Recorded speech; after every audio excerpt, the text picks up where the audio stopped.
Salutations, welcome back to Making Make Sense with Joe. Making Make Sense with Joe for sure, because I'm in the building and you already know. Today's topic is ears full of gossip is a mind full of folly. What am I saying? What does that mean? It means that you have allowed yourself to be full of what other people have to say. And what people say does not always mean that it is fact. It just means that it has been said. Listen to me again. Just because someone says something does not always mean that it is fact. It just simply means it has simply been said. So a lot of us find ourselves in groups gossiping. Remember, press is press. Free press is good press. You didn't pay for it. But they gossip and they're filling their minds with what somebody else said, with what another man said about another man, with what another man thinks about another man. So what that leads to is perception, a misconception, and a deluded perception. And it does not put them at a disadvantage, but it puts you at a disadvantage because you don't know who you're dealing with, because you're listening to gossip.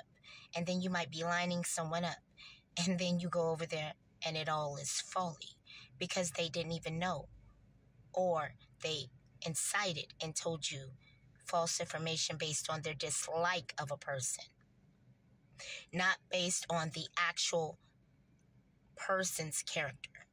So be careful with gossip, because gossip, remember, is considered also a shadow magic. And again, it usually doesn't hold much weight. Gossip doesn't make it to the court of law, but guess what? Facts can.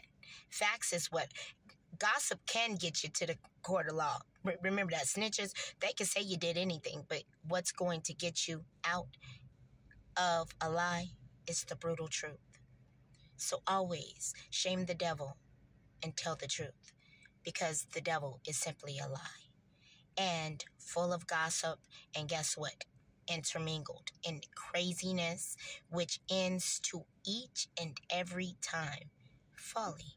If I misinformed a man about another man, then that means I've led that man and his perception of a man, and possibly what they were supposed to do together.